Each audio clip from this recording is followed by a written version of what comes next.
दोस्तों, एक कहावत तो आपने सुनी ही होगी कि किताबें इंसान की सबसे अच्छी दोस्त होती हैं, जो हर वक्त हर घड़ी हमारी मदद के लिए खड़ी होती हैं।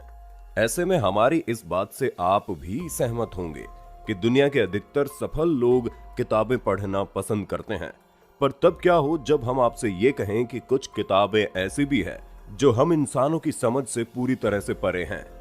जी हाँ, कुछ किताबें ऐसे जटिल और रहस्यमय तरीके से लिखी गई हैं जिन्हें समझने के लिए दुनिया के बड़े से बड़े बुद्धिजीवी कई सालों से अपना सिर पटकते हुए आ रहे हैं। तो दोस्तों, ये कौन सी किताबें हैं और इनमें क्या लिखा है, इन सभी बातों को जानने के लिए हमारे साथ वीडियो के अंत तक बने रहिएगा। The Rohonc Codex.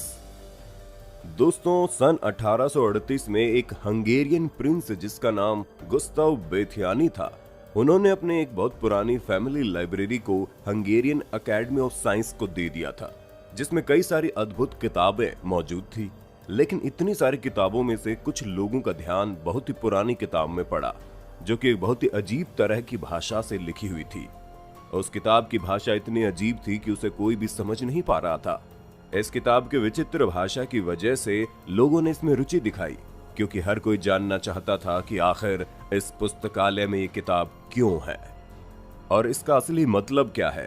दोस्तों, शोधकर्ताओं ने इस किताब के विषय में काफी स्टडी और डिबेट की, लेकिन वो जितना ही इस किताब को जानने में दिलचस्पी दिखाते, उतना ही ज्यादा इसके रहस्य में फंसते चले जाते हैं। 792 अलग अलग कैरेक्टर्स में लिखी गई ये किताब वाकई में एक जटिल पहेली की तरह है, जिसके बारे में कुछ जानकार लोगों का मानना है कि इस किताब को हंगेरियन, रोमन, हिंदी के साथ साथ और भी 2-3 भाषाओं को मिलाकर लिखा गया है। पर वाकई में किताब किस भाषा में है, ये पुख्ता तौर पर नहीं कहा जा सकता।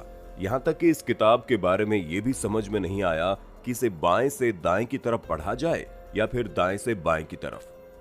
हालांकि इसमें बने कुछ सिंबल्स हजारों साल पहले गुफाओं में बनी आकृति से मेल खाते हैं। इस किताब के अंदर बने चित्र काफी ज्यादा अजीब हैं, जिन्हें देखकर सिर्फ इतना ही अनुमान लगाया जा सकता है कि ये धार्मिक चीजों से संबंधित है। सालों से इस किताब पर शोध करने के बावजूद अभी भी शोधकर्ता इस नतीजे पर नहीं पहुंच पाए हैं कि इस किताब को कब, क्यों और किसने लिखा है। The Book of Soyga. दोस्तों, इस किताब का नाम जितना ही अजीब लग रहा है, ये किताब उतनी ही ज्यादा रहस्यमयी है, क्योंकि 15वीं शताब्दी में क्वीन एलिजाबेथ के सहायक के रूप में काम करने वाले जॉन डी काफी विचित्र किस्म के इंसान थे, जो कि गणितज्ञ भी थे।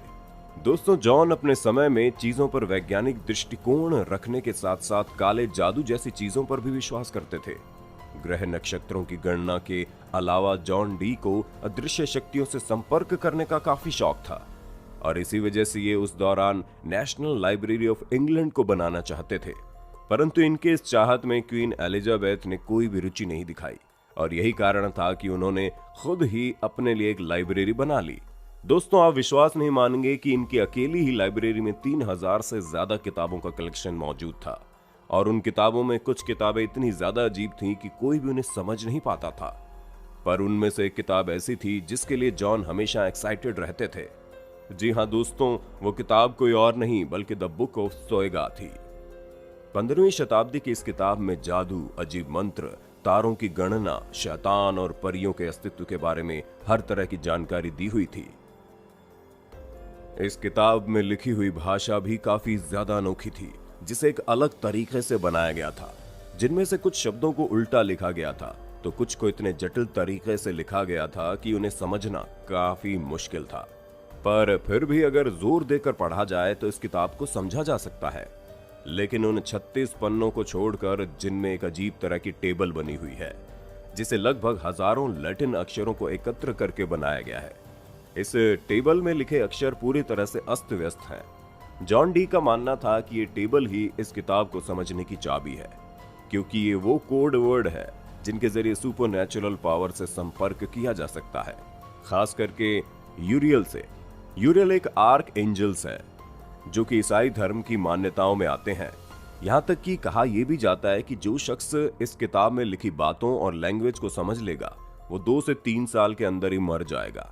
हालांकि जॉन डी की ये किताब खो गई थी और पूरे 500 सालों तक इस किताब का कोई अता पता नहीं था। पर दोबारा 1994 में इस किताब को ब्रिटिश लाइब्रेरी में देखा गया। ये वही लाइब्रेरी थी जिसे जॉन डी बनाना चाहते थे। और फिर इस किताब पर काफी शोध हुए, जिसके बाद कई सारे क्रिप्टोलॉजिस्ट ने किताब के कोड को तोड़ने की कोशिश की, पर 2006 में जिम रीव्स ने इन कोड्स को ब्रेक करने का दावा किया और ये अभी तक जिंदा है। पर फिर भी हम आपको इस किताब को पढ़ने की सलाह बिल्कुल भी नहीं देंगे। The Voynich manuscript. दोस्तों, इतिहास में जितनी स्टडी इस किताब पर की गई है उतनी शायद ही किसी किताब पर की गई हो, क्योंकि इस किताब को 15वीं शताब्दी में जानवरों की खाल से बने पन्नों पर लिखा गया था। इस किताब को समझने की कोशिश 1655 में शुरू हुई और 1912 में इसे प्रकाशित किया गया। प्रकाशन के वक्त किताब का नाम एक Polish book dealer Wilfred Michael Voynich पर रखा गया। उन्होंने इस किताब को पब्लिश किया था। ये माना जाता है कि इस किताब में लिखी हुई हस्तलिपि 1404 से लेकर 1438 के बीच की है। और उस वक्त इस किताब को क्या सोचकर लिखा गया, ये किताब की सबसे रहस्यमयी चीज है। पर उससे भी बड़ी दिमाग को घुमा देने वाली चीज ये है कि जैसे ही आपको लगता है कि आप इस किताब को समझ रहे हैं, उसके अगले ही पल आप फिर से उसी जगह पर लौट आते हैं, जिसकी वजह से आपको इसे समझने के लिए दोबारा से दिमाग लगाना पड़ता है, क्योंकि इसमें लिखी हुई भाषा बहुत ही ज्यादा विचित्र है और भाषा से ज्यादा विचित्र इसमें बने हुए चित्र हैं। हालांकि विश्व युद्ध के दौरान एक जापानीज ने इस किताब की भाषा को समझने की कोशिश की थी, लेकिन उन्हें भी नाकामी हाथ लगी। विशेषज्ञों का मानना है कि जिस किसी ने भी इस किताब को लिखा है उसने बहुत ही सफाई से इसे लिखा है, और ऐसा हो सकता है कि ये किसी तरह की लैंग्वेज हो। इन्हीं सब कारणों की वजह से ये किताब अभी तक लोगों की जिज्ञासा का विषय बनी हुई है। The Codex Seraphinianus. दोस्तों, अभी हमने आपको जिन किताबों के बारे में बताया वो इसलिए रहस्यमयी थी क्योंकि अभी तक इन किताबों को लिखने वाले और उन किताबों में लिखी भाषा दोनों का ही पता नहीं चल पाया था। पर हमारी ये किताब, जिसका नाम द कॉडेक्स सेराफिनियस है, ये थोड़ी अलग है, क्योंकि इस किताब के बारे में हम जानते हैं कि इसे किसने लिखा है। अब आप बोलेंगे, किताब के राइटर के बारे में पता होते हुए भी ये किताब कैसे रहस्यमयी हो सकती है? तो दोस्तों, इस किताब को एक ऐसी भाषा में लिखा गया है जिसका कोई अस्तित्व ही नहीं है, जहां ये किताब अजीबोगरीब जानवरों और पेड़ पौधों के चित्रों से भरी पड़ी है, जिन्हें देखकर आपको समझ ही नहीं आएगा कि ये कैसे जीव हैं।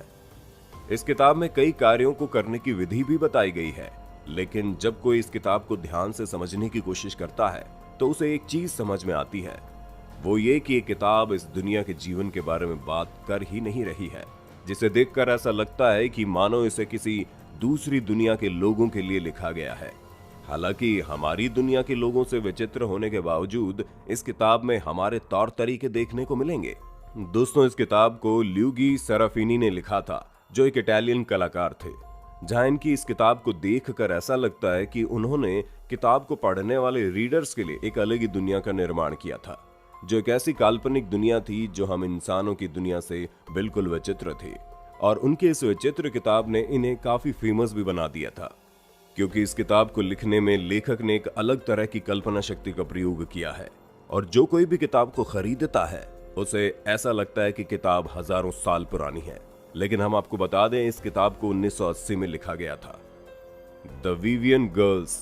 दोस्तों, अब आप एक ऐसी किताब के बारे में सुनिए जिस तरह की किताब आज तक नहीं लिखी गई है, क्योंकि इस किताब के लेखक हेनरी डार्गर शिकागो में किराए पर रहते थे और उस समय अपनी जिंदगी काफी एकांत में बिता रहे थे, जो सिवाय चर्च जाने के और कहीं भी नहीं जाते थे।